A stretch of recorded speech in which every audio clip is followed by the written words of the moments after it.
Everyone, तो कैसे हैं आप सभी। आशा करता हूँ आप सभी बहुत ही अच्छे होंगे। तो दोस्तों, आज है day 27 of the assessee CGL preparation, यानी कि अब तक प्रिपरेशन करते हुए मेरे 27 दिन हो गए और मैंने सबसे पहला काम किया आज का डेली टारगेट सेट करना। तो आज जो मेरे टारगेट थे वो भी पहले के जैसे ही थे, इसमें बस जो चीज़ें हो चल रही थी उन सभी चीज़ों को आगे मैंने कंटिन्यू किया। तो सबसे पहले इसके बाद मैंने सबसे पहला काम किया, मैथ्स के क्वेश्चंस करने थे मुझे। तो मैथ्स में मैंने रेशियो एंड प्रोपोर्शन के साथ पार्टनरशिप के भी क्वेश्चन स्टार्ट किए, क्योंकि आज मेरा रेशियो एंड प्रोपोर्शन का सारा क्वेश्चन कंप्लीट हो जाता है, क्वेश्चन नंबर 201 से 248 तक। और उसके साथ ही फिर मैं स्टार्ट करता हूँ पार्टनरशिप के क्वेश्चन। तो पार्टनरशिप के कुछ क्वेश्चंस यानी कि 46 क्वेश्चंस जो है वो आज मैंने कंप्लीट किए। और इसके बाद अब जो पार्टनरशिप का नेक्स्ट क्वेश्चन है वो नेक्स्ट डे यानी कि डे 28 में कंप्लीट हो जाएगा। तो इस तरीके से मैंने मैथ्स का आज टारगेट पूरा कंप्लीट किया। और मैथ्स कंप्लीट करने के बाद फिर मेरा दूसरा टारगेट था ज्योग्राफी। तो फिर इसी तरीके से मैंने मैथ्स के बाद ज्योग्राफी स्टार्ट किया। तो ल्यूसेंट के बुक से अभी मैं कवर कर रहा हूँ।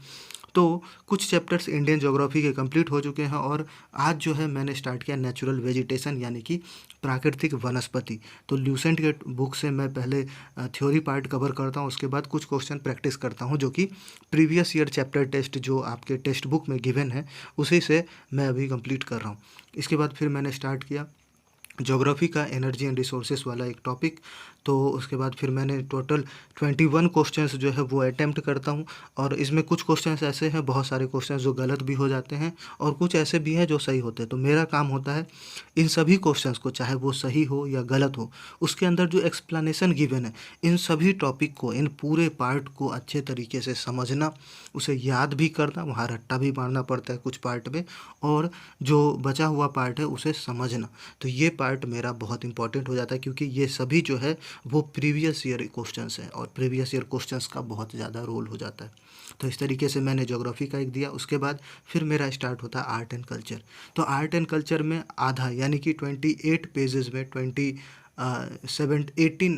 पेजेस तक मैंने कंप्लीट कर रखे। तो उसके बाद फिर मैं आगे पढ़ता हूँ। एक पेज जो है वो मुझे पढ़ना होता है आर्ट एंड कल्चर। ये मेरा फिक्स है कि जब तक आर्ट एंड कल्चर कंप्लीट ना हो जाए डेली एक पेज करके, क्योंकि आप सभी जानते हैं कि आर्ट एंड कल्चर किस तरीके का टॉपिक है, इसका रोल एसएससी के अंदर बहुत ज़्यादा है। और इसके साथ ये जो है बहुत ज़्यादा याद करने वाला भी हो जाता है। इस वजह से मैं ये कहूँगा कि आर्ट एंड कल्चर को एक पेज या लिमिटेड अमाउंट में डेली करना है। ये करने के बाद फिर मेरा नेक्स्ट टारगेट स्टार्ट होता है, वो है कैलकुलेशन। तो कैलकुलेशन के रोल तो आप सभी जानते हैं कि बहुत ज़्यादा हो जाता है। तो फिर मेरा ये फिक्स है कि मैं 5 या 10 क्वेश्चन या एक एक एक पेज जो है पहले कर रहा था, लेकिन अब जो है 2 या 3 पेज जो है मैथ्स के कैलकुलेशन करता हूँ, चाहे वो एडिशन हो, फिर मल्टीप्लिकेशन हो या कोई चैप्टर हो। इसके बाद फिर मैंने दिया एक मैथ्स का सेक्शनल मॉक, तो जो कि मैं प्रीवियस ईयर सेक्शनल टेस्ट 20 दे रहा हूँ। तो वो सेक्शनल टेस्ट जो है मेरा फिक्स होता है कि डेली एक मैथ्स का सेक्शनल देता हूँ। अभी मैं प्री का दे रहा हूँ 2024। प्री में जितने क्वेश्चंस पूछे गए, जितने भी सेट में, टोटल 36 सेट हैं। तो इसमें जिसमें कि मैं प्रीवियस ईयर सेक्शनल टेस्ट 20 पर हूँ, तो ये देने के बाद मेरा स्कोर आता है 42.5। फिर मेरा स्टार्ट होता है रीजनिंग। तो रीजनिंग का भी मैं अभी 2024 का जो है वो सेक्शनल मॉक दे रहा हूँ। तो टोटल 36 है। तो रीजनिंग में मैं अभी हूँ प्रीवियस ईयर सेक्शनल टेस्ट 15 पे। तो इस तरीके से फिर मेरा जो नेक्स्ट टारगेट है यानी कि रीजनिंग के मॉक लगाना, मैं अटेम्प्ट सेक्शनल देना स्टार्ट करता हूँ।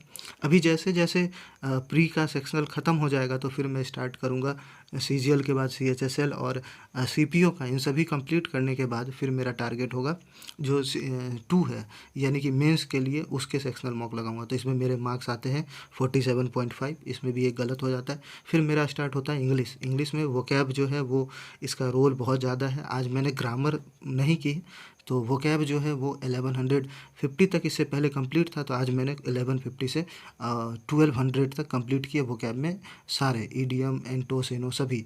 इन सभी को कंप्लीट करने के बाद फिर मेरा आज का टारगेट कंप्लीट होता है। तो थैंक यू सो मच। और आपको अगर ये चीज़ें अच्छी लग रही है या मोटिवेशन मिल रहा है तो आप इस चैनल को सब्सक्राइब कर दें, ताकि आगे भी इससे रिलेटेड चीज़ें आपको पता चलती रहे। तो थैंक यू सो मच।